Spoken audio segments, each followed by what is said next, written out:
Reward and punishment act as distinct factors in guiding behaviour.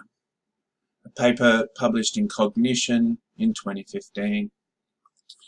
Are reinforcement and punishment comparable, or are they distinct factors in guiding behaviour? Reinforcement and punishment are the two forces which govern behavioural change. Their impact on behavioural modification has been verified on many occasions within the literature. What's not clear and still up for debate is whether these behavioural modifiers exert inversely proportional effects or whether they are mutually exclusive. The one-factor theory would state that they're symmetrical and inversely proportional effects. The two-factor theory indicates that they're mutually exclusive qualitative effectors of behavioural change. Currently, the debate continues for two main reasons. Quantitatively, different variables are hard to compare, basically, on the same scale. For example, spanking versus giving a treat as a reward. So, materials and methods. There was 88 students that participated. The spread wasn't quite even between the sexes. They were all around 19 years of age. They participated in two tasks, a visual task and an auditory task. Both tasks were quite similar. They were instructed to sit at a computer with their left index finger on the left control key and their right index on the right one. They were to fixate on a red cross like there is in the bottom right hand corner of the screen. When the time was finished, that cross shrunk down and turned green, and they needed to indicate their choice. What they were deciding between was how many auditory clicks they heard in each ear, basically which ear heard the most, or which blue dot flashed the most, either the left or the right sides. The effect of magnitude on reward and penalty. In this study, they overcame the issues previously seen by using tokens that can be gained or taken away and then related on a common scale. Previous investigations have used complex paradigms which make it hard to relate, as indicated earlier. In this paper, a simple choice paradigm is implemented where the reward-penalty contingent on each choice is varied in magnitude. Therefore, magnitude can be related to the probability of making the same choice again. The results of this experiment should demonstrate clearly the relationship between reinforcement and punishment. The magnitude of reward dictates the rate of choice repetition. How did the outcome affect the subsequent choice? Subjects were biased by previous outcomes. A reward increases the probability of the same choice in the next trial. A negative outcome increases the probability that the opposite choice will be made in the next trial. This was seen even though subsequent tasks had independent outcomes and magnitudes. Punishers subtract more value than reinforcers add, it was seen. The effects were temporal, however, and associated to the most recent outcome. This is in line with previous data suggesting that reinforcers have a transient effect. It also suggests that this may apply to the punishers.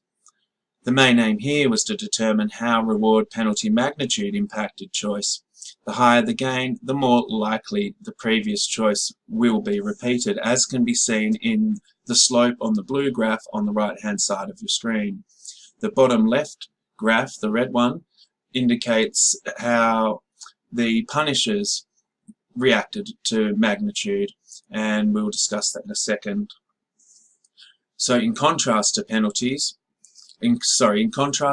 cause universal avoidance regardless of the penalty magnitude.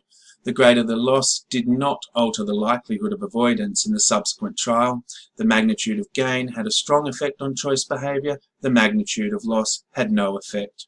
This indicates that the law of effect has an asymmetry to it. This is indicative of punishment and reward acting as distinct factors in behaviour modification. Thus, reinforcement and punishment act as fundamentally distinct behavioural factors. They assessed many mechanistic models that had previously been alluded to in the literature. The reinforcement learning model was closest to fit. However, it could not account for the asymmetry demonstrated by the punishers, as it looked at choice based on probability, ignoring outcome. When Models were used to assess the data. They all required modification of the penalty magnitude to make it a uniform loss. Only then did they come close to fitting, and it was the reinforcement learning model, when adjusted, that fitted best. Punishment of errors has a greater effect on learning than reinforcement of correct responses. Penalties have a distinct influence which is profound in comparison to choice behaviours related to reward. In conclusion, the authors stated the data indeed revealed a striking asymmetry in the effects of the reward and penalty magnitudes on the choice behaviour. The asymmetry was so profound that it suggested that the two behavioural factors are of distinct natures. So the authors tried to base what they saw in biological systems that had been assessed by others, namely Schutz et al. And Furiello. And what these studies looked at was that dopaminergic neurons in monkey ventral midbrain encode reward prediction, and they do not encode for punishment. This demonstrates a neuronal representation of asymmetry between these two behavioural modifiers. Some limitations. The investigation did not show what the effect of no reward would be.